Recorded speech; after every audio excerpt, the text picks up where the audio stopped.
That, my friends, was my brother, my new brother, Trevor Oswald Krishna, otherwise known as East Forest. Welcome to the show, brother. Thank you. Yeah, thanks for having me. Nice to see you. Yeah, good to see you again. Everyone would just indulge me. I'm gonna just read a little bio on our friend here, and then we're gonna get right into it.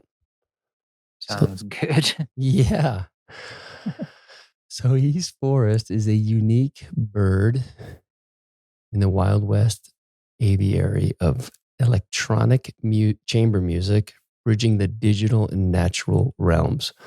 The fundamental mission of his project is to create sonic architecture for listeners to explore their inner space. He's been a huge asset to me over this past year.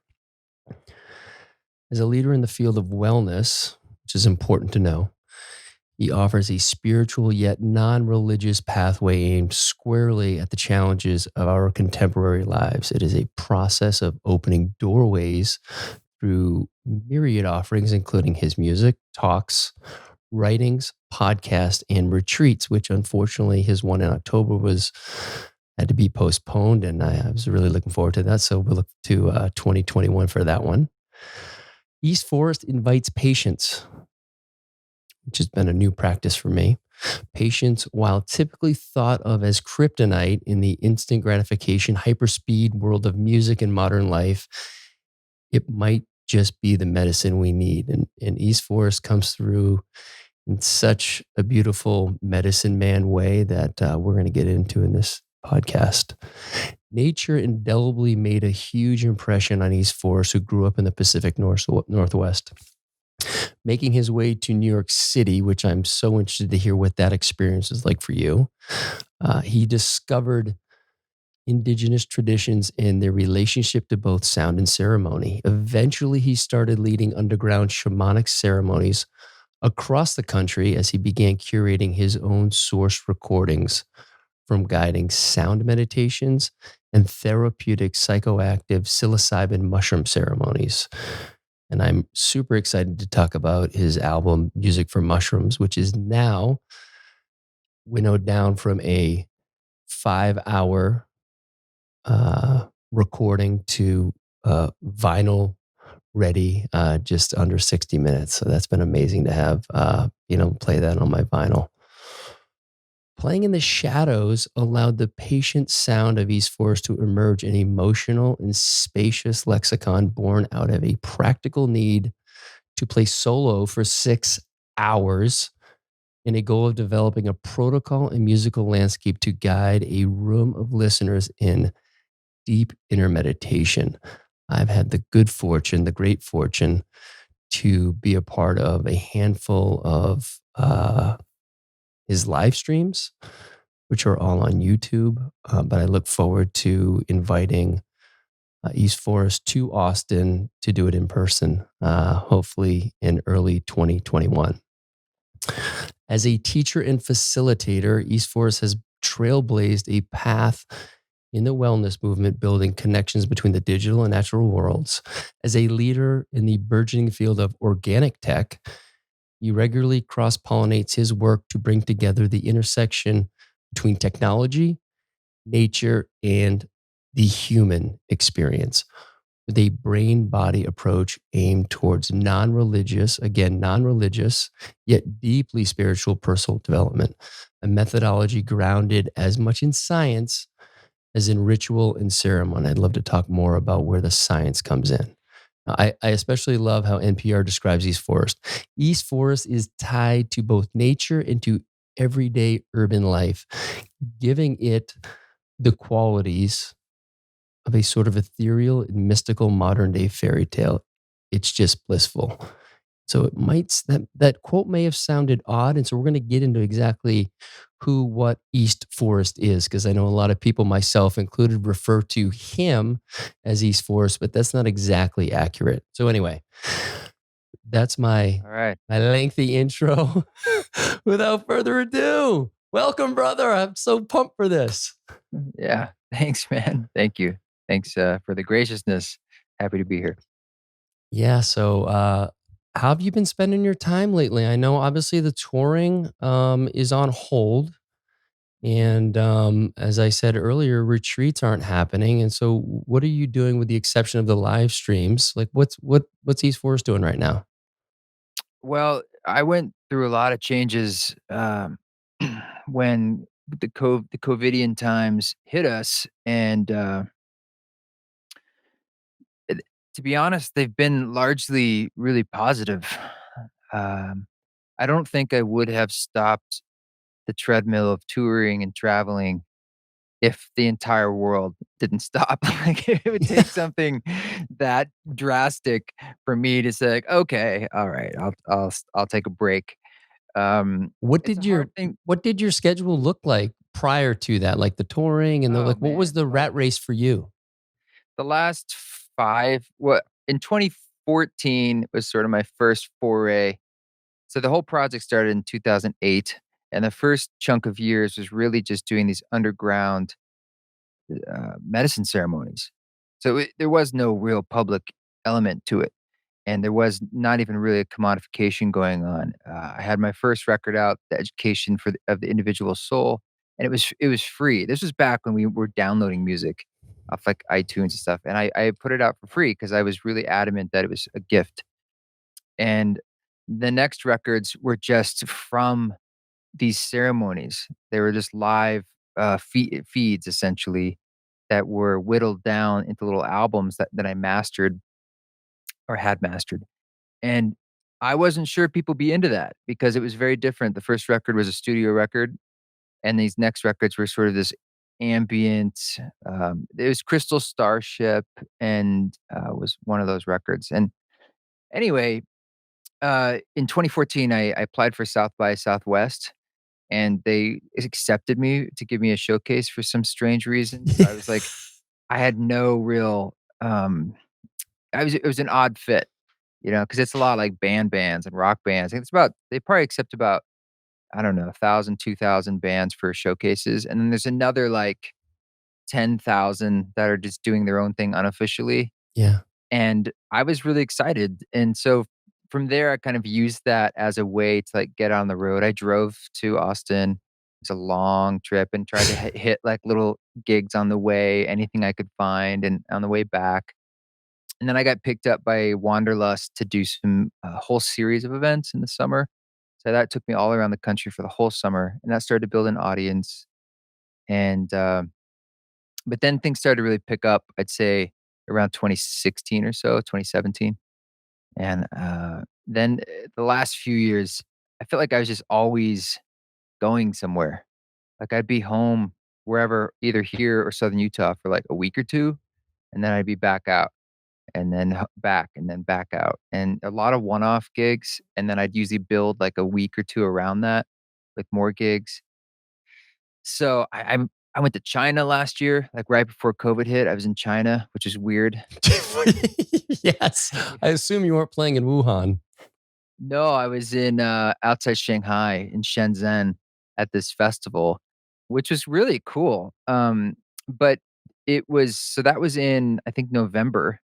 And so when coronavirus started there, like a month later, essentially, I was all over it, like, personally, like, watching it and following it because I was like, "Oh, I was just there." Like, I don't know, I felt connected to it, Mhm. and I remember saying to friends and my partner, Rada, it's like, "Look, this is."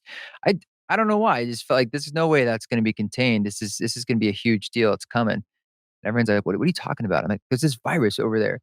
And then Yeah. I remember it was in, January or February. Now it was, like, seeming really clear, but still a lot of people weren't picking up on it, and this friend of ours came over to drop off some merch for the Treefort Music Festival, which is in 3rd week of March, and this Mm. is, like, the beginning of March, and Yeah. he drops it off, and I said, "Yeah, well, if it even happens." And he's like, "What are you talking about?" I'm like, "The coronavirus. I have a feeling it's gonna, like, shut things down." And he's like, "Oh, I don't know, I didn't even think about that." And then, like, all of us within a week or 2, it just was like collective, just like a tsunami of change.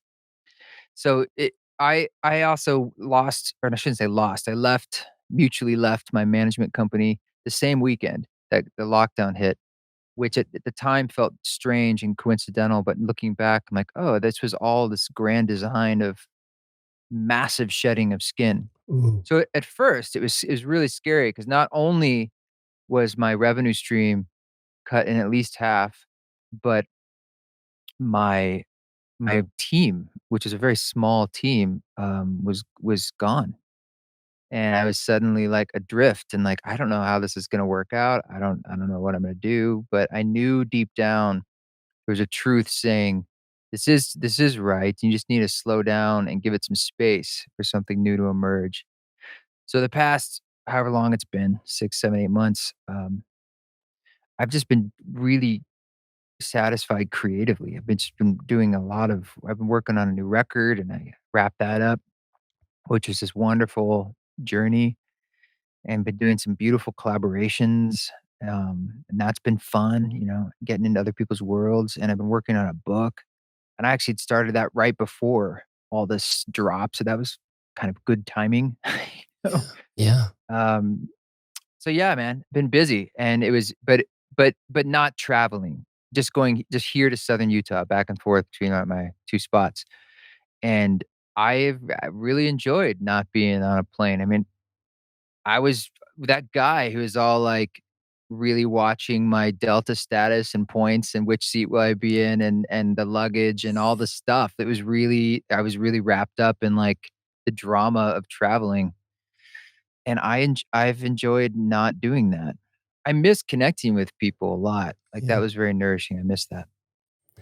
Yeah. And I did have one question. When you just because this is foreign to me, but when you go to China to play, what's the what's the setup there? I mean, do they take care of your airfare? Is it like financially? Do they like make it really worth your while? Or is it like Oh, I just want to go to China and I kind of get my way paid and no, no, like, I mean, I don't think there's one answer for that, it's like saying, "What's it like coming to the US as an artist?" But in this particular instance, it was awesome, like, they reached out to me the year before, and I couldn't make it because it was kinda last minute. And I remember they asked me like, "Well, could you do like a Skype thing? We'll pay you a little bit." I'm like, Sure." And I remember I was on tour and I was in Denver and I had done a East Forest Ceremony concert, and because of the time change, it was like midnight. I don't know, it was late at night. I had to stay up and I wasn't quite sure like what they were asking me to do, this yeah. language barrier. I just didn't understand it. And so I'm just sitting there at the computer waiting for, and then like all of a sudden it pops up and I see like these like they're in some control room and they're just kind of like, okay, okay, so you go live in like 2 minutes. I'm like, You okay, yeah. You want me to say a few things or like just introduce your song, 10 Laws. And I'm like, okay. And then I saw the view of like the stage and it was this outdoor kind of amphitheater and then there was this big screen and then my face came on the screen and it was all Chinese people. There weren't like international people there and they had like super high production, like all these lights and like dancers and stuff. And I still wasn't sure what it was. I just kind of like, hi, I'm East Forest, and this is kind of what I'm trying to do, yada yada. And they're like, thank you. And then the screen went black, and they were done with me. And I was like, what was that? No. It was like 5 minutes, and that was it. And then like 6 months later, they're like, say, we're doing this again. And this time we'd like to make sure you can come out. And since we had the lead time, we put it all together. And I did. No, and the Chinese hospitality is like next level. You don't have like just a person who's nice helping you with your bags. You have 10 people, helping you Oh get to shit. your room. It's like it's next level like hospitality. And they put me up at this complex where they had this festival and it was all modern. They gave us this whole apartment that was like straight up the nicest place I've ever stayed on tour, Yeah. probably. And that was amazing. And they had this giant stage where they had all sorts of acts, and I don't know, it was an interesting experience, but I would definitely go back. I really loved there's a huge burgeoning energy and scene of wellness in Asia, particularly in China, with like, and it's a very strange phenomenon that I've witnessed it myself and a couple of my friends who are meditation teachers here, where they're hire the new Chinese money, new Chinese wealth, they starts to westernize their own lives, and they hire Westerners, white people, essentially, to come teach them old Eastern ideas. I mean, all I'm Really? we're all well, I mean, I'm kinda come on, I stand on the Yeah. giants of lots of Eastern ideas. It's all universal ideas, but these are old traditions that originated there. Yes. And then here's, like, 100%. it's coming full circle Yeah. where it's like I'm talking about living in the modern world and meditation and music, and it's like, I didn't come up with this stuff. This was, this goes back to, like, Confucius, like, Yeah. the Buddha. So that was interesting. It's kind of like a strange story and how it all comes full circle.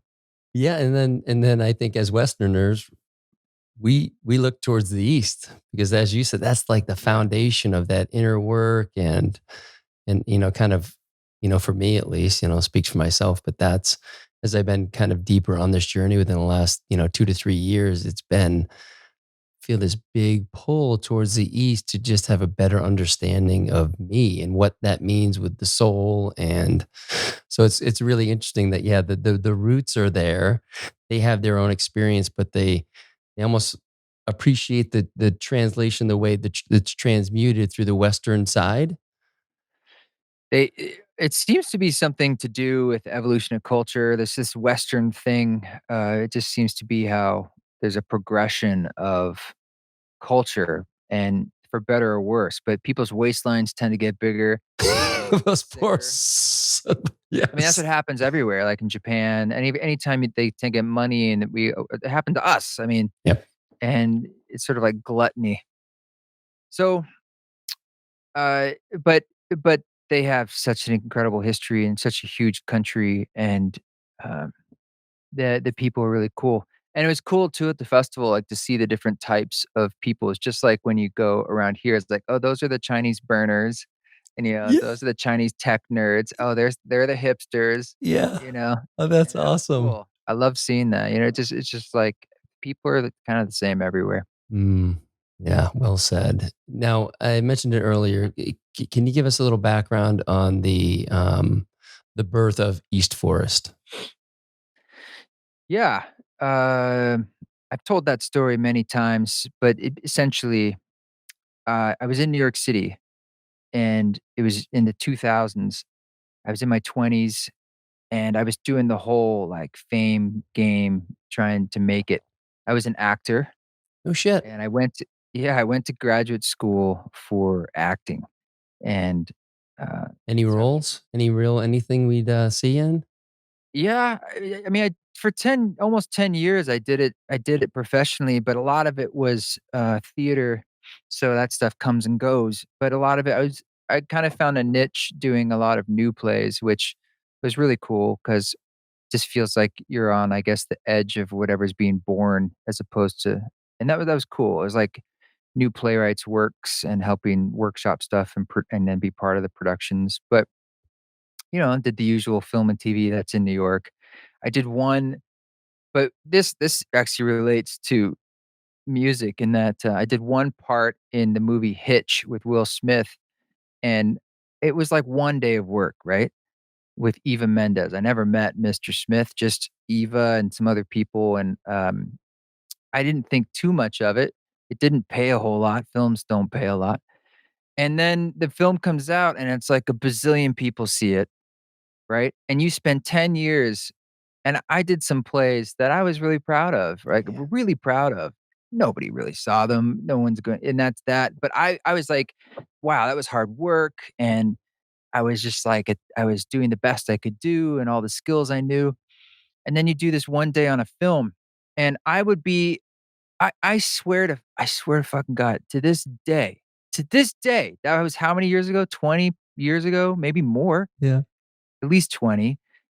I was on the subway, recently visiting New York, and some guy walks up to me, he's like, "Were you in Hitch?" Come That was on. my favorite movie. I love that scene where you I'm like I was like, how do you even that's so weird." It gets weirder.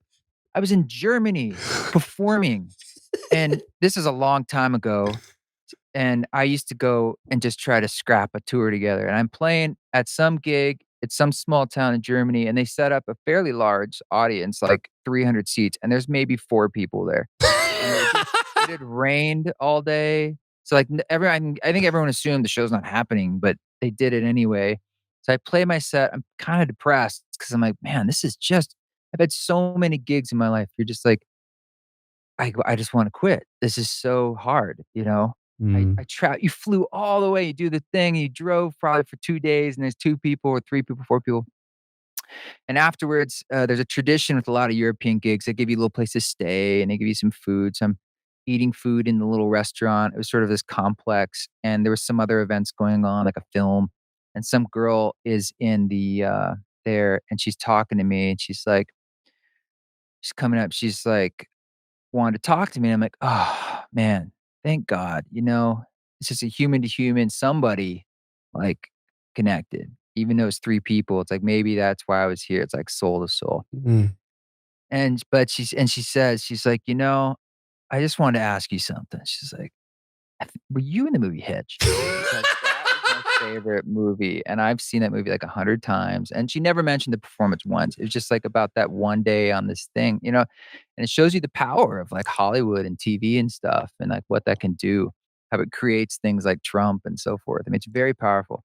But Yeah. it was just like the cosmic joke for me. It was just like the guru showing up in drag and just being like, Yeah. "Yep, you think what are you chasing?"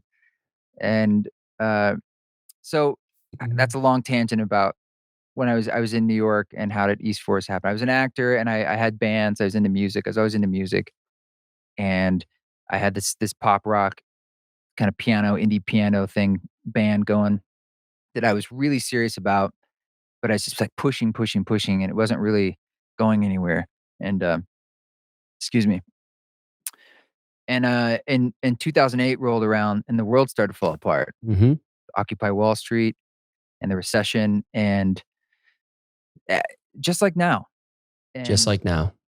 I also started to feel this interior collapse just like now. We're all sort of as above, so below. Is this 2008, 2000? Is this all you who's orchestrating all this for Hell everyone else? no, Like, I am dude, you not could to keep it blame. contained. I did not bring corona back to Germany and spread it to everyone.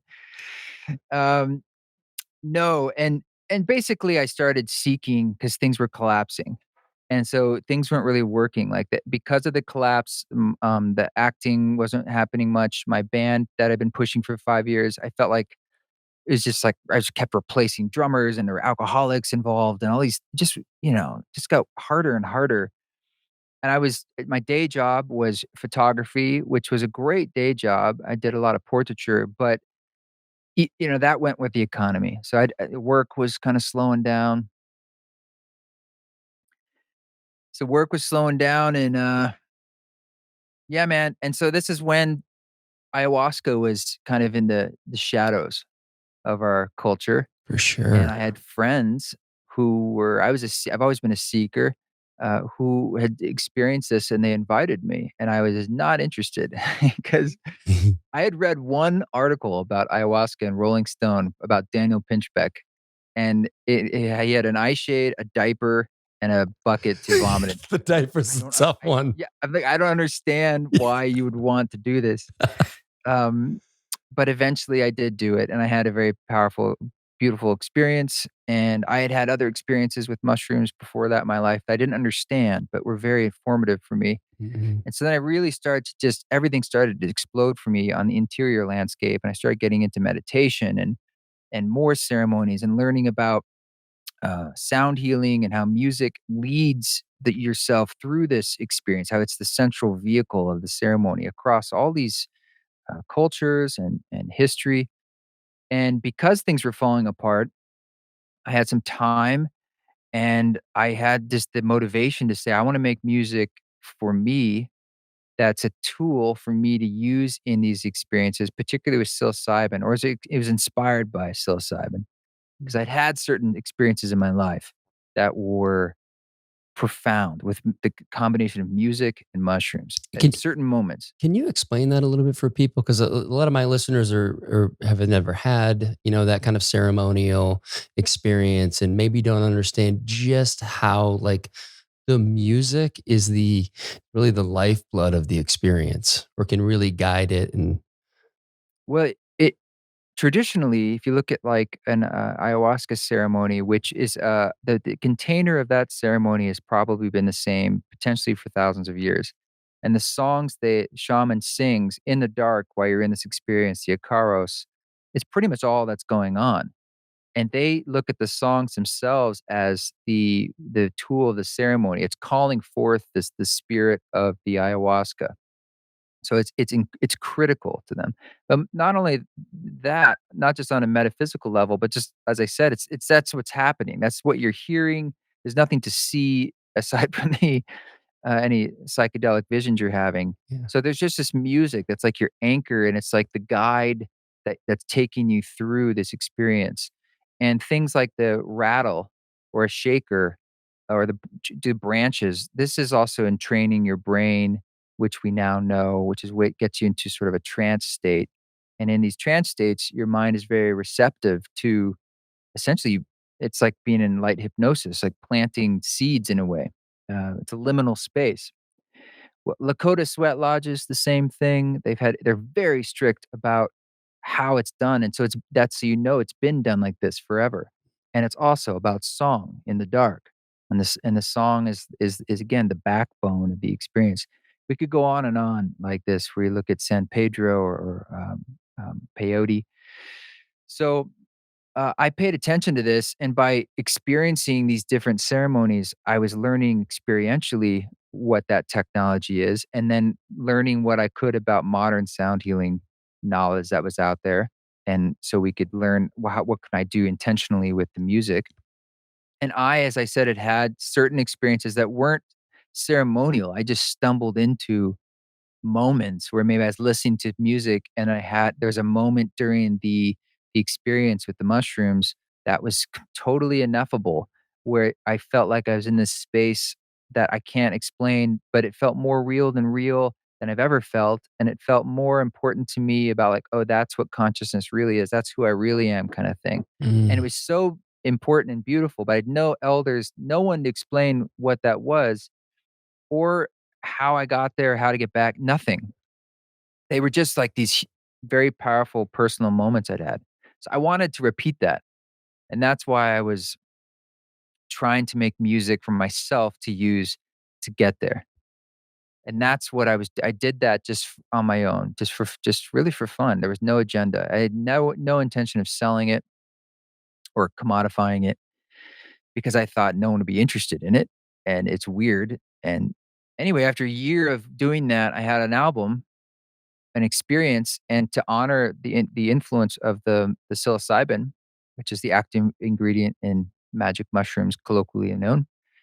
I took some mushrooms in my bedroom in Brooklyn, and I remember I went on a walk to wait for them to kick in, and then I went back and I put the headphones on and I laid on my bed. I hit play on the record I just made, which I was clearly quite familiar with because I just spent a year making it. But when the medicine comes on, you get your frontal cortex, you still get a little confused. I'm like, I don't really, I don't know what I did. I'm just experiencing it now.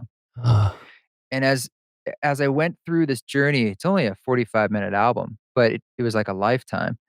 It had also contained the field recordings. I got into just making little field recordings, and I was also getting into like backpacking again and hiking and nature and wilderness. All this stuff was happening at once, and I was going up to the Adirondacks. It's the closest wilderness, which is far. It's like 6 hours, shit. and recording things like these crickets and fall leaves and the times where this I was in a place and I felt that similar ineffable feeling, and I would record the sound that was happening. I felt like there was a connection.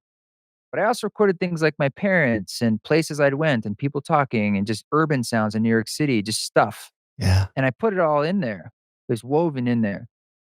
So when I was listening to the record, I was inadvertently hearing everywhere I'd been in the last year. Like my Ugh, mom talking about being scared of retiring and all the places I'd been, including all the nature spots.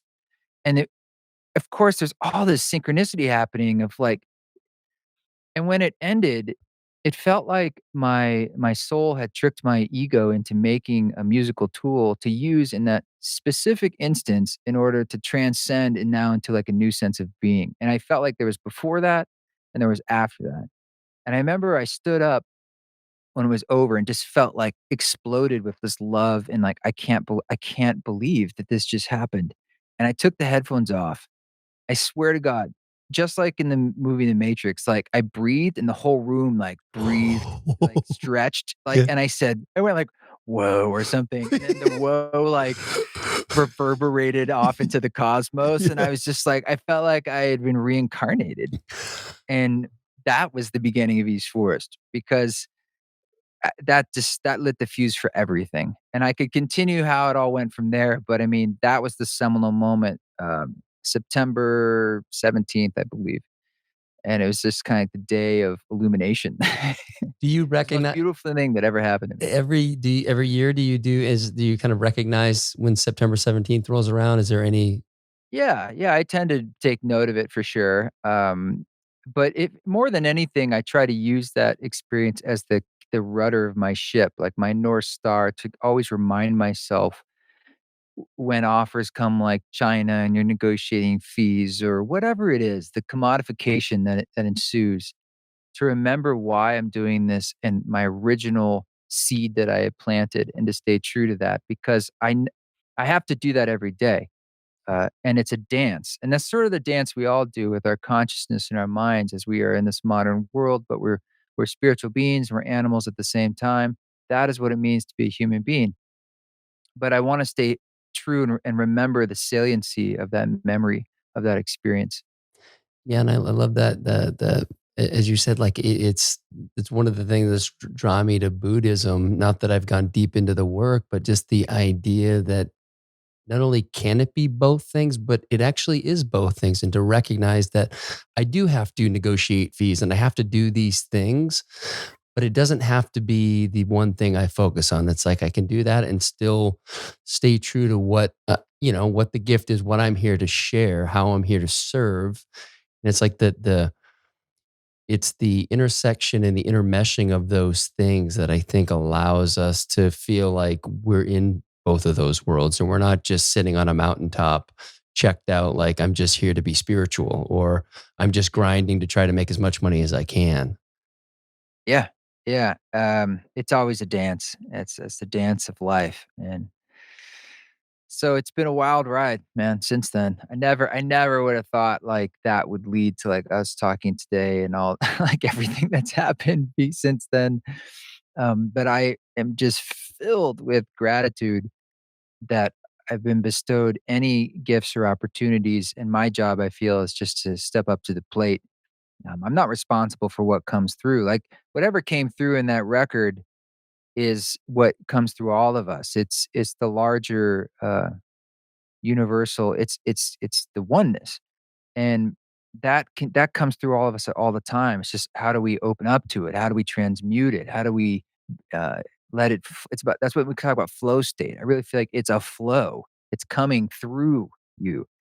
And, when there's a constipation of energy in a sense, or when you're not allowing what wants to come through, or you're not you're stopping something, I think that can be just like when you're constipated with it's uncomfortable, It it's is. unhealthy, And you know? that's the signal like that something's not quite right and it's not allowing that part of you, that soul, that heart to emerge and then that be the guide, for how to move forward. And we get inundated with all these things and we go through cycles of it. Like you were just talking about, what happened up until 2008 and that was kind of this hard stop for you, but you found yourself very much in the same type of cycle with the touring and like because that's part of like how you put food on the table, right? And you were enjoying it, but it's kind of a necessary deal Yeah. to be quote unquote a successful artist.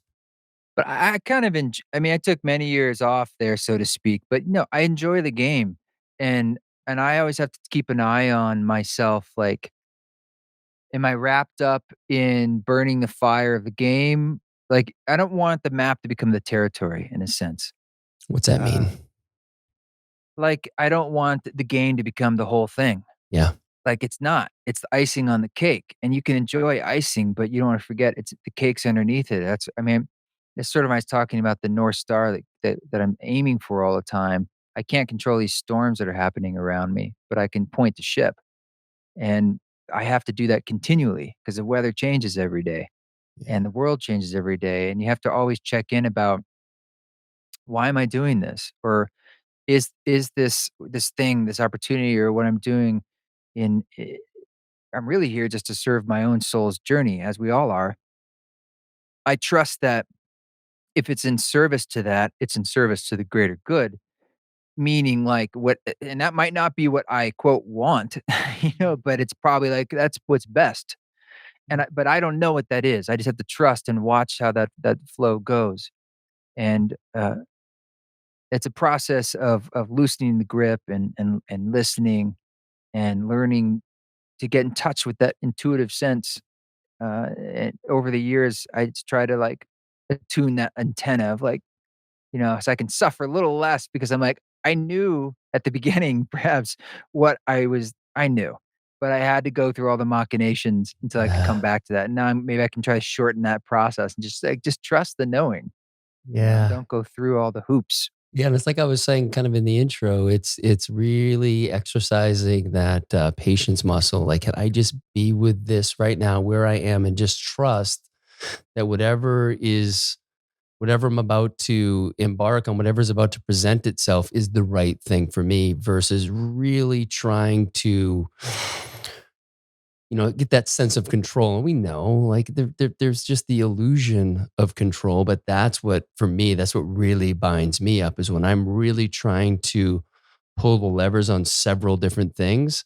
I get completely out of like what I'm here to do and into the headspace of what's the next move, where's strategy, like what am I supposed to do. Yeah, I've got some medicine for that. I was just talking about this the other day with Rada on the hike. I was like, everyone now, it's as part of your practice. I can't recommend this enough. Even if it's 15 minutes a day, leave your house with no phone, no keys, no wallet. And you can't buy anything. You can't contact anyone. You can't look anything up. And the keys thing is just like, I don't know why it adds another layer of like security. Mm, You will feel so free. And you need to have some time every day where you essentially do nothing and you let your mind wander. You don't need to just be like, "Oh, I need to have time where I'm not thinking." It's like, nah, just let go and enjoy the deliciousness of just, yeah, oh, that thought, ooh, it's fascinating. Yes, ooh, I'll go over here. And it's childlike, really. We did this all the time as kids, but we don't do it. We don't emancipate ourselves from the shackles of our modernity. It's not that complicated. So these small bits can actually be a valuable additive. It's like yeast in bread. It's a small additive that makes the loaf rise. And you yeah. need to do this for the human soul to be able to speak through the fog. Yeah, I love that practice too, because I think a lot of times when we go into meditation, sometimes there's that extra layer of am I doing this right? And you're focusing on something and you're doing the breath, Yeah. and there's another component to that that's asking something of you generally. When you're just saying, let's go out It's and desire. Yeah, I was just talking to Lauren Roche. He wrote the Radiant Sutras on my podcast, and he's a meditation teacher for 50 plus years. And he thinks that mindset and that modality, the way a lot of meditation's been taught, is actually is destructive and dangerous and counterproductive. It's like, why are thoughts the enemy? Why are yeah, we demonizing? Why are we pushing everything away? It's like that's the engine of creation. I mean, maybe what if you looked at it just with sort of wonder and joy? It's like, what if your meditation could be much broader and it's sort of like whatever feels good to you. I mean, playing music is a kind of meditation and just going on a run or a walk can be, as we know, meditative, but changing your definitions about what it means. It's not about a renunciation perhaps all the time. yeah, that's great. And you've certainly throughout this pandemic have put out some amazing meditation work, especially the meditation for chaotic times was something that I really appreciated when that came out. And I know that Mm, people nice. that I'm friends with on Instagram, I had posted it and they found this sense of just being grounded in a really challenging time, especially when you put that out. It was almost at the height of it felt like the height of what was It going happened on. really fast. Yeah. It was like right when COVID hit. I think I put that out within a week. And I remember I think we all felt initially, I don't know, there was like a huge energy burst inside all of us. It was like, whoa, like there was a feeling of what do I do? How do I feel? A lot of things. How can I help? Yeah, that Um, was a big one. and I was sitting right here, I remember, and I just was like, I'd been thinking about putting out meditations like that for a while, and I'd put them out on my podcast already, but I hadn't put them anywhere else. And I just grabbed a mic and just recorded it. And then I sent it to my friend to I mixed it within a few days, sent it to my friend Taylor Dupree to master it, and he had it done within another few days, and then it was out into distribution right after that. And I just it just was a very quick thing, and then I released 3 more, a little album called Still, I think a couple weeks later, Yeah. and or month I anyway. So that was very much, just felt like it's something I needed, and I thought if I need it, then I'm sure it will resonate with some other people too.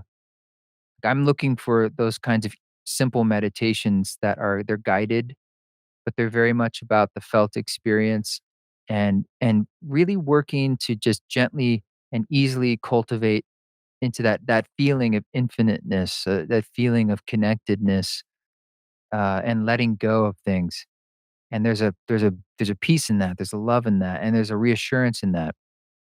And it's something that I often feel is missing from a lot of that austere meditative stuff. It's like, man, can we just, can we just, and I use my music in them, Yeah. and music is a really easy, good way to really amplify the emotional quality of it.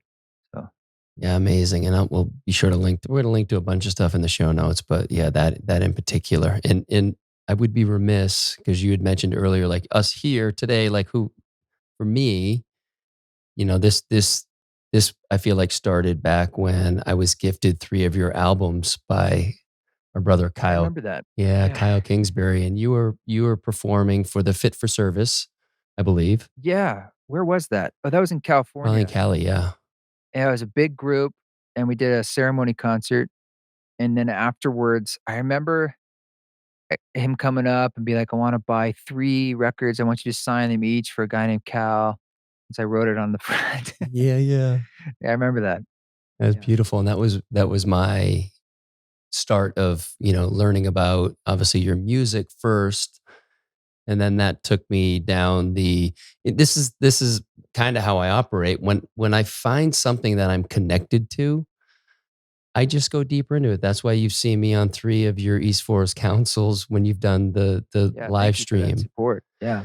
Yeah, but for me, it's like I always feel like it's such a gift. Like here's someone who is doing something that is very moving for me, and then there's an ability to connect on a deeper level. And so, maybe you want to talk a little bit about like the live stream format, and then what the council kind of Yeah. that container. I mean, I've always wanted to have different doorways for people to walk through, trying to meet people where they're at. So for some people, that's music, and that's definitely my foundation. But for some people, it might be a podcast like talks. For some people, it might be a retreat. For some people, it might be a book. It might be something else. And so I was just wanting to kind of meet them where they're at. And it's all like little lines with bait on them. For some, there's the gateway drugs like 10 Laws or something, which great. I like the song a lot. I'm just saying it's easy to, there's words and it's got a beat. You're like, "Oh, okay, yeah, what is this? Yeah." And then maybe you dig into my catalog a little more, and then eventually you find your way to Music for Mushrooms, a soundtrack for the psychedelic practitioner. It's 5 hours, there's no words, and it's a deep dive. Yeah, And it or is. maybe you find yourself in Southern Utah or at Esalen, and we're doing a retreat, and you're like, it's a whole weekend or a week, or I we did because of COVID these virtual ceremonies, and I hadn't done something like that before, where it was inspired by the very first medicine ceremonies that I referenced to in 2008 when I was first starting. And those were psilocybin ceremonies, guiding like groups of 20 people in the dark through a psychedelic journey and using the music as the guide and with a strong protocol about what our agreements are and so forth. But it's simple, and that that created the musical lexicon that became everything that I do, and it was just truly from the practical need of how can I do this alone? Okay, loop pedals, what works, what doesn't work, what kind of arc do we need, what kind of musical techniques work better than others, and creating what I find to be needed because it's lacking is essentially a new American shamanic tradition centered around psilocybin in particular. Hmm. We don't have that, and We didn't have that. Now we do. right, and it's needed. I wanted to add my voice to it, and I'm sure other voices will be added to this as well, as they should. And by developing that, we had created a protocol that was really working well, but it was this very small private thing. So when COVID came around, I thought, man, I mean, yeah, I could give a concert and stuff, but what if I gave a ceremony concert in that style where I kind of invite that for people? So one of the things that makes those ceremonies unique is I'm improvising, which is different than like playing songs I've released, right? And like strictly improvising, like there's no plan. You're just kind of hoping you're going to get into various flow states and you're going to go in it, you're going to go out of it, but Yeah, then can something you larger explain like what comes that through. feels like? It's like that channeling for when you're in that space. Like, is there a way to It's describe it to someone who's like, I don't know what you're talking about? How are you I not mean, just playing it's a what you've already flow. made? Yeah. It's a flow of sometimes it feels really connected, where it's about following your bliss, it's following your excitement, and that's where I find creative spirit to speak through. So it's this creative spark of something just like, "Oh, I wanna oh, this chord, that sounds good. What if I did ooh, I could add this thing to it." It's like getting out of the way of that Mm. and out of the way of the judgment of it or thinking about it too much. And inevitably, it will go through phases back and forth where I am at times thinking about it and I feel like it's not going well and then I should quit. And this is all these different things go through my Mm. head. Mm. And then I can notice them and release that and just keep going. And this is Mm. the same thing in life. So my rehearsal process to do ceremony is that like every day, playing for a while. And what I'm mostly practicing, yes, I'm practicing levels and getting familiar with different sounds and stuff, just getting that in the body. But it's really I'm practicing the mind practice. Because inevitably it's like so every time I'm playing and I get to a spot, I'm like, this isn't that interesting. But I just this idea I just started, like a loop started, Yeah. and I feel the impulse to go, well, stop it and start a new one. But you don't do that in ceremony, you gotta write it out now. So I practice writing it out. Uh, And usually, inevitably, 5 minutes later, 10 minutes later, 20 minutes later, that same thing now is developed into something I'm like, "This is the shit. This is oh. so fun." Like, "Oh," and I never knew how I was gonna get there, and I was about ready to quit, but I just like, "Just throw that judgment away and just keep playing," and literally, like, being playful. Mm. And that playfulness is a really, really important energy. It's the main way that I think, the creative spirit comes through. And so I experienced certain shamans when I was doing some of these ceremonies that had this playful energy, like this sort of court jester, sort of Mhm. trickster Mhm. energy, like bouncing around the room. I'm like, "Where's the sound?" Or then he picks up some weird bells. I'm like, "Oh, that's so funny." Or like, and they had that energy. It's not always so intensely serious. And Mhm. s b although it is, but it has that reminder of, like, it's childlike. And so I did some virtual ceremonies where I essentially would did it the same way, except I'm here in my studio streaming, and people are around the world doing their journeys in different ways, most likely, but I'm holding that container for them and guiding them through. And I never would have done that otherwise, and I never would have thought that was even possible. But to have several thousand people journeying around the world at the same time versus 20 in a room in the dark, and then they could like, they're all on YouTube still, That's right. and you people now this morning, I woke up and, I look at my phone, the guy's like, "So and so gave you $5," and it says, like, "Thank you for the beautiful ceremony I had last night." I'm like, "Great." Yeah. Like, that was that was October 8th when I did that. So, um that's then it has a life of its own. It's not about me anymore, and that's how I feel about anything I've released in the world. It's its own entity like a child, and I love watching it just go do its thing, and I bless that journey, and people have their experience with that, and I'm, just amazed by that. It's Yeah, the yeah. beauty of digital technology, digital shamanism in a way. Yeah, man. And then so Yeah. those would generally happen on Saturdays. And then after your first one, I think it was your second one is when you introduced the idea of the East Forest Oh, yeah, the Council, council. which is beautiful. That was just to go deeper. Yeah. I'm always looking for opportunities to meet people such as yourself, soul to soul, uh, and be able to witness one another because that's all it's about. Yeah. Good counsel to me is about essentially like good conversation, good witnessing. Mm. And so it was a lot of these things are just experiments and ideas. They're just an idea, and I wanted to see if certain people would want to go deeper, and certain people do. And I think that's beautiful. I always felt very nourished by them. Uh, felt very like it was valuable just to, especially in COVID, Yeah. to gather that way.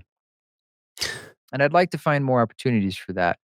And I haven't quite. I've just been quite busy finishing this record and so forth. But I think there's something there, almost like a salon style or council style, that it doesn't have to be around. I don't have to wait until I'm doing a virtual ceremony. Yeah.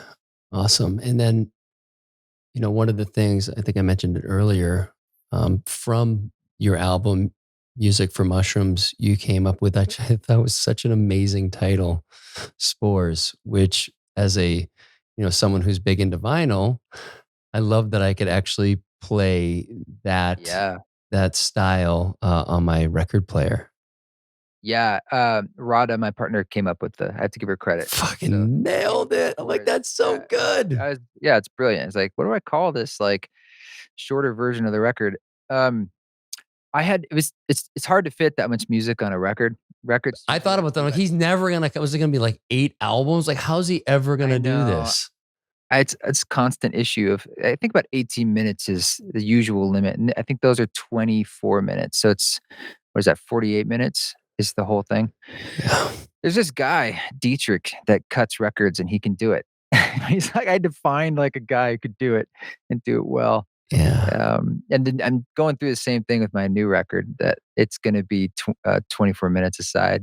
And I emailed him like, can you still do that Yeah, you didn't. before I commit to this? Yeah, Because if you can't, I mean, I might as well make the record longer. But yeah. And w- how has creating this record in this space been different than previous?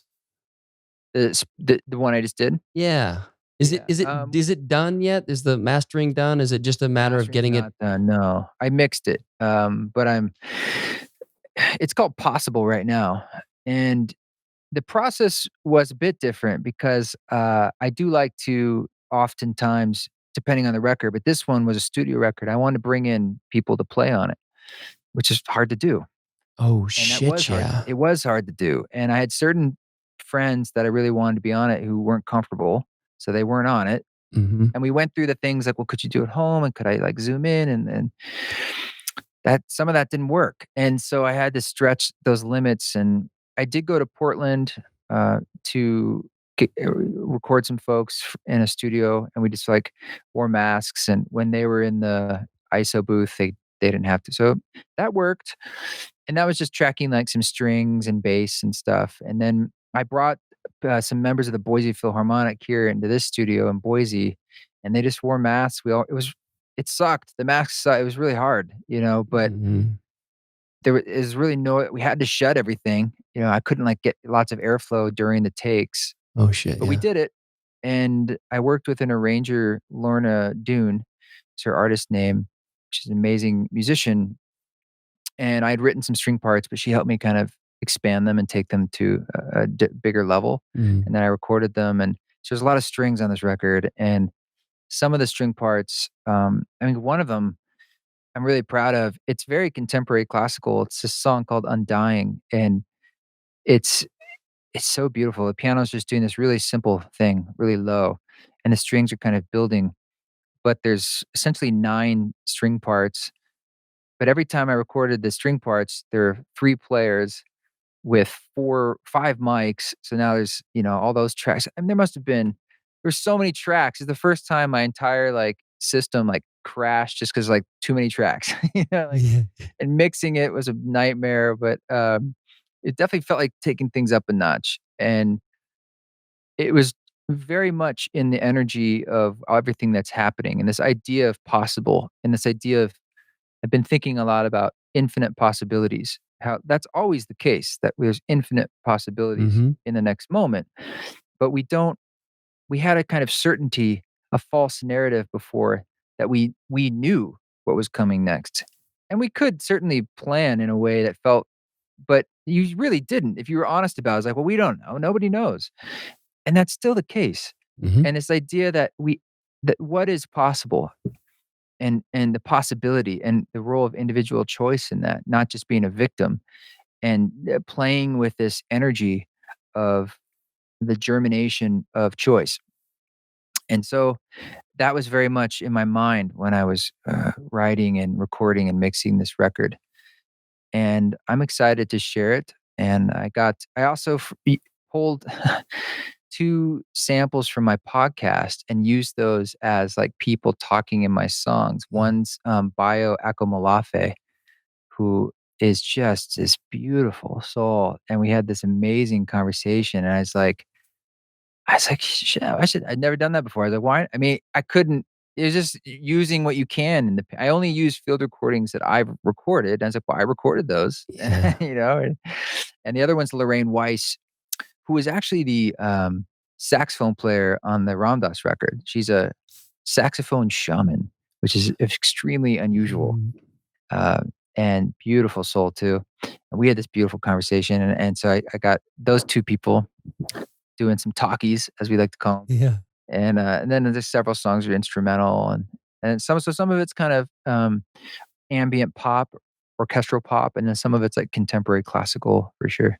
When are you Very, hoping? very acoustic. When are you hoping to release it by? I'd love to release it like the beginning of the new year. That's my goal. I thought about November, but then with elections and holidays, it's tough. It's hard to release things then, and I thought there's no harm in just taking a break. And I just released Spores, and That's that could true. use some breathing room. Yeah. I released a lot of stuff this year, so I figured people are used to, shall we say, content creators putting things out like once a month, There's if some not even more than right. that, which is kinda nuts. It used to be like an album every 2 years, Yeah. and then you'd tour it. Now it's like there's this expectation of just new content all the time. Like, we're so used to hearing music, it's like asking a fish what water is. Mm. Yet I don't think I certainly before I was into music, I didn't understand how it was made. I literally didn't understand what a band did at practice. I was like, "What do they do? Like, how do you practice? How do they, like, do that?" Well, now, think of a house being built out of bricks. Mhm. That's a lot of bricks.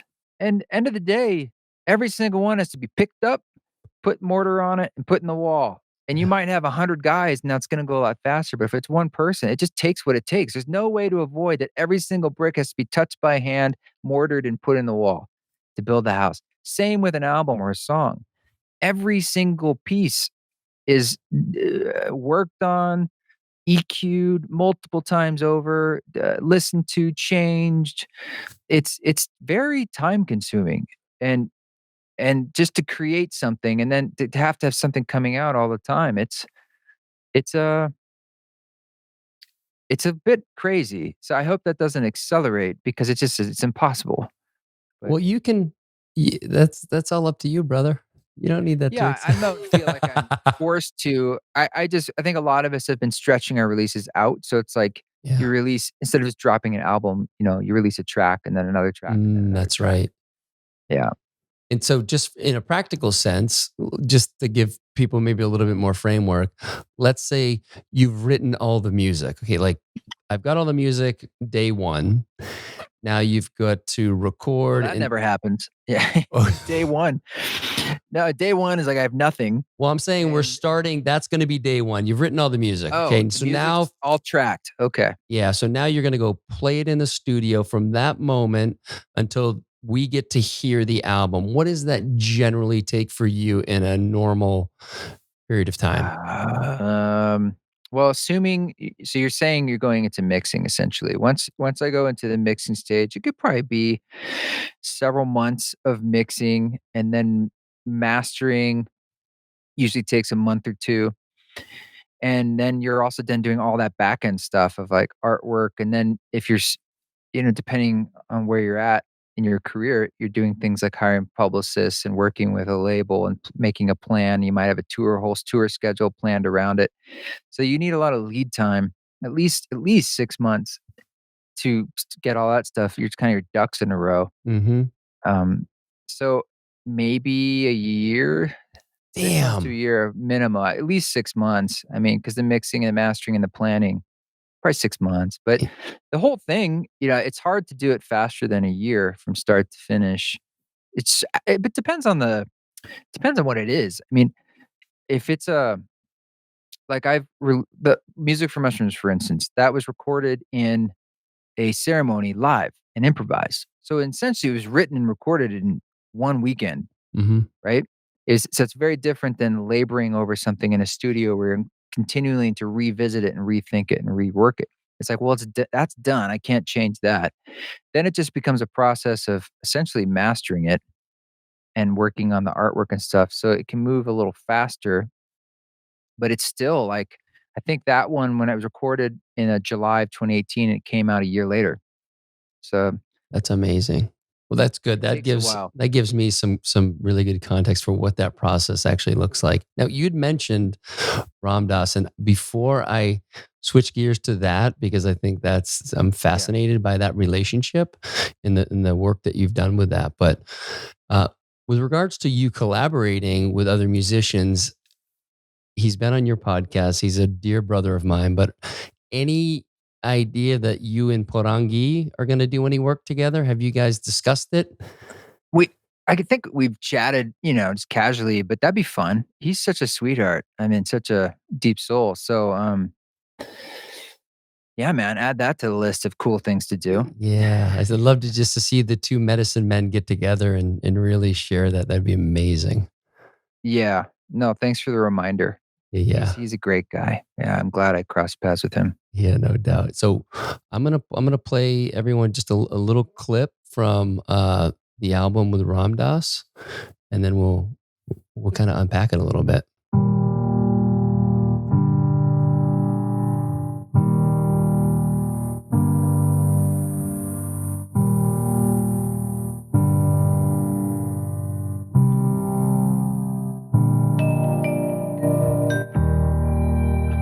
The universe is a manifestation of the One.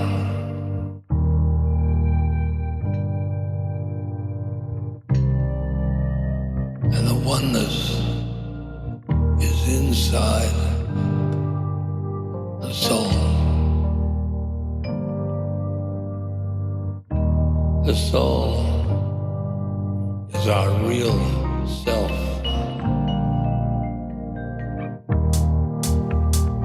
The ego is who we think we are. And the soul is really, really who we are.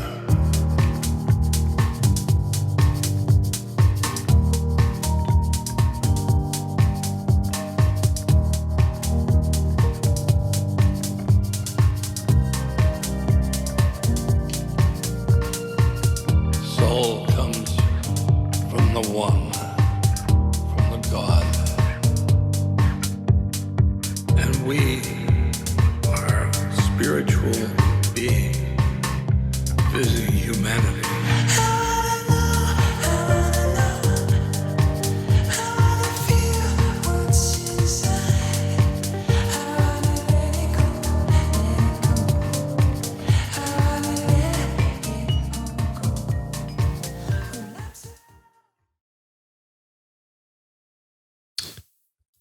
So I just learned that you actually went to Maui, and those were all original recordings of your conversations with Ram Dass. Yeah, it goes back to that ethos that I was trying to have everything be something I've recorded firsthand. Mhm. Yeah, that was in 2018 or 17, or sorry, 18 or 19. I get 18 in June. I went out there and got to spend about a week there and recorded, essentially asked him questions and recorded his responses and put it to music. It was amazing. Amazing. Amazing. Yeah. What was it like to be in his space? Oh Can you man. describe it? I prefer. It's like the spiritual White House. Um, basically. That's what I felt when the door I was in his we did it in his study. Yeah, he had this room that was, like, full of books and tons of pictures of Maharaji and this big recliner that he'd spent a lot of time in, and, it was on the 2nd floor overlooking on the north shore of Maui, so you're looking out on this really large, long sloping hill that went all the way down to the ocean, and it was warm, so the windows are open, and it's breezy, and there's birds outside, and, like, really warm. It's probably in the 80s all the time, Mm. and the door shut, and I was alone with them, and that's when I was like, "Holy shit, this is not a normal occurrence to be alone. Because there's always people around. There's tons of people around. It's amazing to meet him, be in his home, but there's the cook and the friends, and there's things going on, and someone's doing this, and you're just there, which is cool. But I was like, "Oh, we're alone. This is crazy." That's when I was like, "This is like the White House." And how the hell did I get here?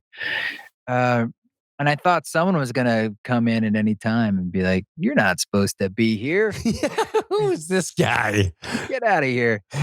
Um, he was very generous, and uh, I remember I was setting up. I'm sure no one had told him a whole lot about what was going on, and he said something like, we hadn't really met or like looked at each other deeply yet. But he's just like, "Have you done this before?" And I said, I know I look young, but yes, yes, I'm a professional. I've done this before, and I'm just trying to like pretend I have credentials or something."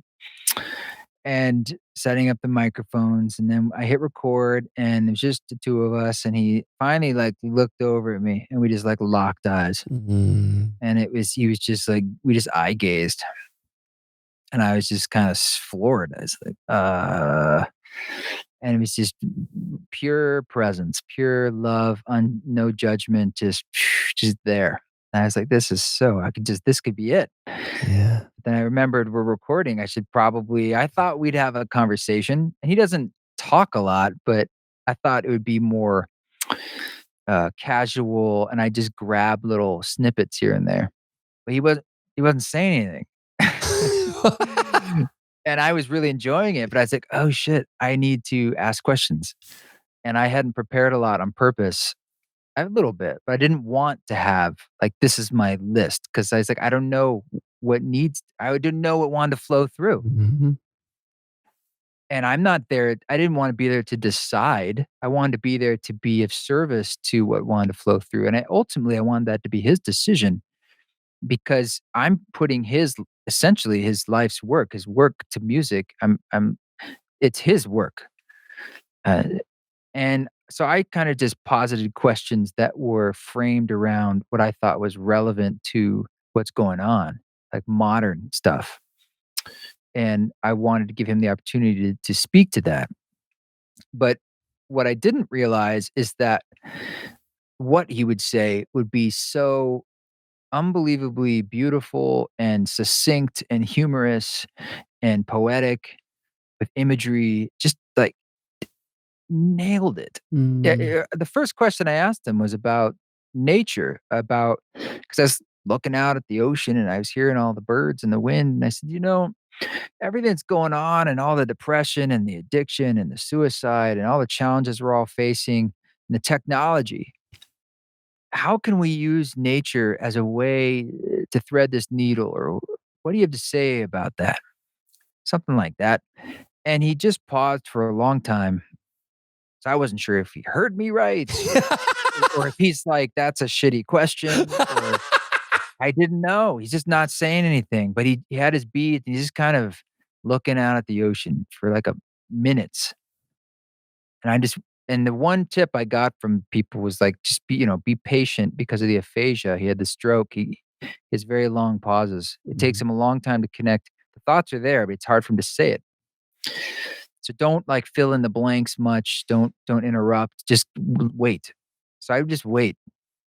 And the very first thing he said and what he said is exactly what you hear on the song Nature. So we just started listing out trees, moon. And I was just Mm. like, where's he going with this? Mm. All are our friends. This is now 10 minutes into it. 30 seconds later, he says, are us. And I'm like, whoa. And then another minute later, like when you hug a tree, you're hugging yourself. Nature is a manifestation of God. I'm like, holy shit. And then he finished it with this perfect little cap, and then he just looked over at me and smiled, and I was like, "You are the man! Like, oh my god, you're like a master. And you're locked behind this aphasia, and you just came alive inside the music because the pauses were irrelevant inside the music. I could move Mhm. the phrases closer together, Mm. put them into the rhythm of things, and he sounded just like wisdom to me. And I was so happy that we went there with like a nice microphone and captured the clarity of him at that moment in time. And we didn't know that it was the last 2 years of his life. We knew it was near the end of his life in that sense. He was very old. He was 87 and frail, but so beaming with life. Just his energy was very clean and beautiful as he got closer and closer to that edge. Uh, and it more or less became unknowingly his last recorded teachings. Mm. And he stopped really talking progressively after that. I went back 4 other times, I believe, for, like, retreats and stuff, and the last one that I saw him at, the the winter retreat right before he died, he wasn't talking. He was there, and he was the energy now is even more pure, but there Ah. was no way I could have done what I did. Yeah, it really was just a beautiful moment in time where he was still able to get some things out, and what he was able to put out was so profound, and now it's touched so many people and will continue to do so. That record is a beautiful speaking of doorways, different doorways for people, there's different kinds of music in there, intentionally so. Now, some people might gravitate towards certain ones, and each of those are hopefully doorways for them to explore their own inner process, get deeper into Ram Dass's work, his own voluminous recordings there, and his books. So, I'm very proud of that record and extremely humbled by the experience. Yeah, how did that come together, that project? Essentially, the idea existed, like, wouldn't it be cool to do a record with Ram Dass? Because I have done going back to the very, very first record I did in 2008, I had experimented with putting people talking and chopping it up, putting it into music with other field recordings. So I did have quite a bit of experience on what that's like and what works for me. And so I did feel like I said, I know how I could do that. I know what I want to do and I know it would work. But connecting the dots then to making it happen, I had no way to do it. I had no, I had no Mm. it seems impossible. But the seed needed to be planted, and that idea needed to be stated in order for it to move forward. And how it happened is sort of mundane, but I can see how it came through what is happening in my life, and even the connections I had to Maharaji, Ram Dass's guru. I was going through a divorce and a tough time, and I was reading a book called "Love Everybody." Stories, basically stories of people's stories about Maharaji. And just by reading it, it was kind of enlivening me. And I had printed out a picture of him because I'd heard that like street cart vendors in India will just put up a picture of him because like your business will be better. And I was like, well, I have nothing to lose. So if just printing a picture might help, I'll do it. Yeah. So I just Googled Neem Curly Baba, the very first one. I hit print. and I put it up on the wall. And it started engaging in this kind of interesting conversation in my mind. And it started to have more and more saliency over time. And eventually I was kind of like, look, I need help. All right. I'm in a really low spot. If you can help me, this man in this picture, I don't know what that means. I don't even know who you are, but I need help. Long story short, there was something about his orchestration of it all, of this whole thing. And when I was Mm. sitting there with Ramdas, when he was gazing at me for the very, very first few moments, I looked over Ramdas's shoulder, and on his bookshelf was a photo of Maharaji. And Maharaji was laughing in the photo, like, ha! And I felt like it was Maharaji. The room kind of expanded again, like that feeling again. And I was like, oh my God. I finally realized, like, Maharaji did this. And I'm like, wait a minute. That means Maharaji is like an actual being that knows who I am. And like, and I was like, wait a minute. Like, I'm not just some like, so wait a minute. My soul's crossing with Ramdas right now. Like, this is really happening. Like, it all became very real and sort of like okay. And Mm. I felt very held by that. And it's continued to this day and continued to expand in a way that has felt guided. It's a kind of beautiful trust that, like, there's a song on the record called "You're a Guru," Mhm. and he in the background he's saying you are a guru, but he's talking about his guru. But that's what's cool about this idea of the guru is that the guru is like the Buddha. It's like the energy that is within all of us, that is all of us. That this that a being sort of incarnated as it, but it's also you too. It's not like just this other being. And so it's this notion of it's the one. It's you. It's me. And we can be that, and we are it. It's just peeling away an onion in a sense. Yeah, yeah, his I particularly love his, the, 5-hour Audible that was put out, I think, earlier this year with a lot of his teachings that were, I mean, Oh, cool. I haven't heard that. oh, it's amazing. It's there's a same title of a Netflix special that they did. I'm blanking on it right now, but it was really, I listened to it back in maybe February, and it was like I happened to be in one of those like really just flow state, like things were making sense, and that just landed Yeah. for me. All of it. It was like, oh, I fucking get it. And then like a month later, I'm like, I don't get it anymore. Like, whoops. Oh well. And such is the cosmic dance. Yeah. Yeah, and we I had guided some brothers through a ceremony a month ago, and it was a shorter acting psychoactive, and so that I was kind of putting together this playlist, just like it all happened kind of spontaneously, and started off with Justin Beretta. Mhm. Yes, we started Yeah. off with the two pieces he did with Alan Watts's work, and then we Yeah. rolled right Great. into "We Are Truth" and "I Am Loving Awareness," 10 Laws, Beautiful. and then "Grandmother's Fear," and then some Trevor Hall to kind of finish everything off. But it was just like, as it was playing, and I was in the medicine, I'm like, not to get too ego-y, but I was like, I fucking nailed this. Like, holy shit. It was blowing my Good. mind. I felt like I told the guys after, I was like, I felt like a Vegas DJ that like had just Mhm. put together this whole experience, but I didn't make any of the music. I certainly didn't create the medicine, but it was just like pulling a few of the strings, and it was just this beautiful experience. Yes. Pulling those strings is an art in itself. Yeah. And I did want to ask you one question. I'd heard you mention it before on a podcast, but um, would you go into a little bit of? I know Rada has been working with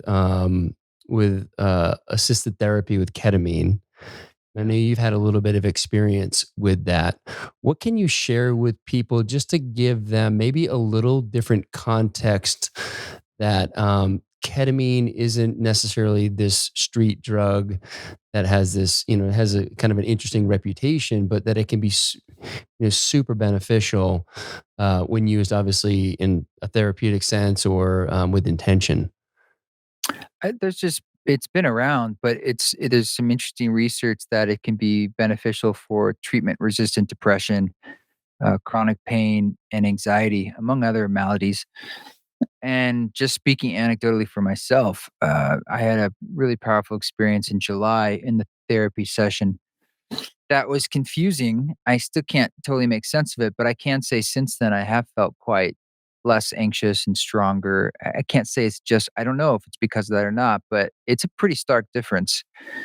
That's just for me. Mm. And it's legal. So it's federally legal for medical uses.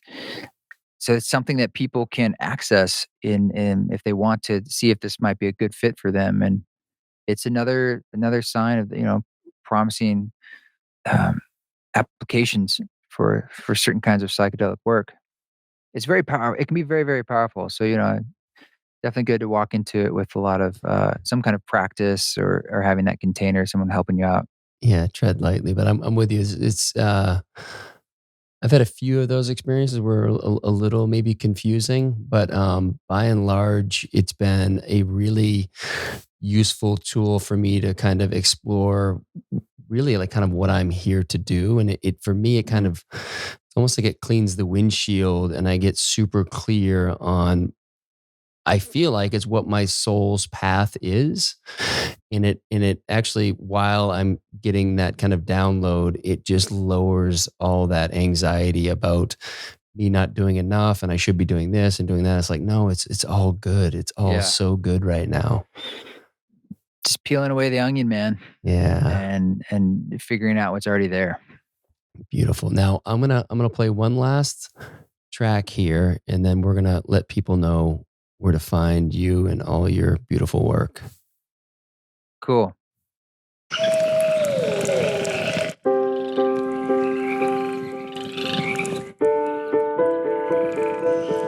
Do you want to know what enlightenment is?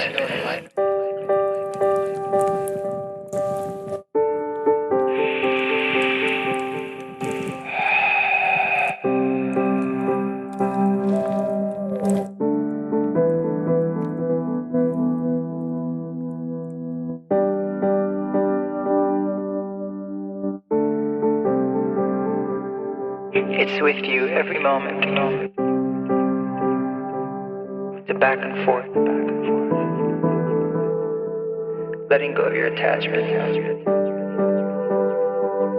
to yourself, to outcomes. Letting go to the way things are.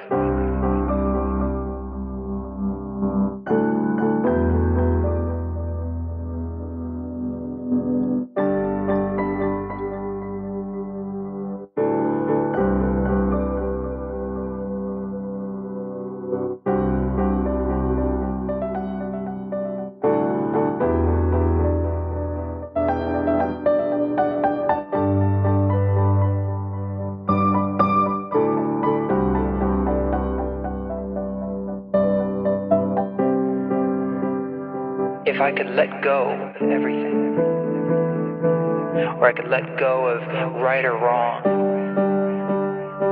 it would get deeper and deeper. And it was amazing.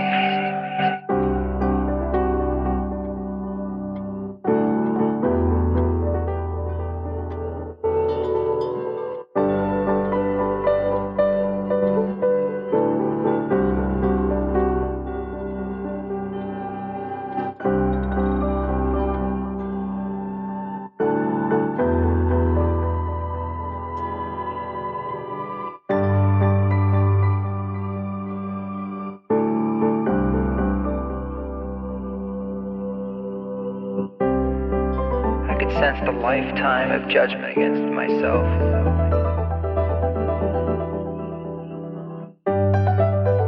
And letting that go.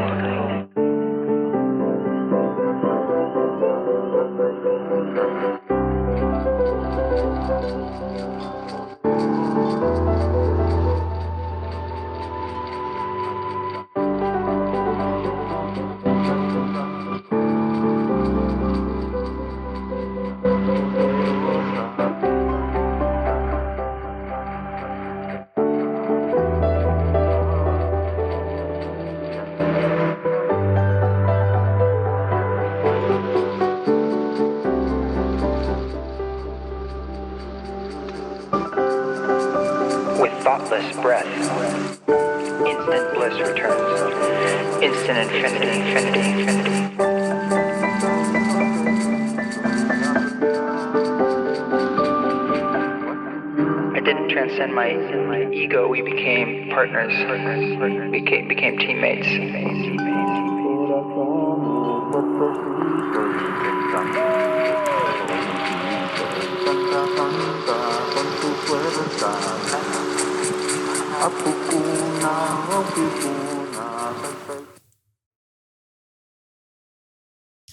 I needed to play that one all the way through. That last bit with the relationship with the ego is something that um, just when I heard that, I had spent a lot of time kind of thinking about this whole ego death and like almost like pushing away from it and just it reframed that relationship, and it almost comes into this whole thing with the shadow, right? Like to really commune with that is the way forward. And so any thoughts on that's grandmother's fear? Is there any thoughts you want to share about that particular song?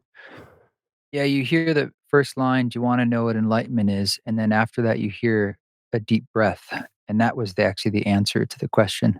Mm, And the idea that enlightenment, or whatever you wanna call it, that state that we strive for is no further away than our next breath. And that was my big takeaway, and I think that's a wonderful feeling to feel and think about. beautiful. But I am so grateful to have you here today and Yeah, to thanks, brother. share Yeah. your medicine with the listeners. Where can people find you? It's East Forest on Instagram, East Forest Music on Facebook and Twitter, and eastforest.org. If you go to eastforest.com, I think it's like a Chinese language site. I don't know what they sell, but eastforest.org. That's where you can get links to, the podcast. It's easy to find, and retreats, all that stuff is everything's linked off the website, but it's pretty easy to find wherever you listen to music too. Just type it in. Awesome. Thanks so much, brother. I Yeah, appreciate thank you. you. Cheers.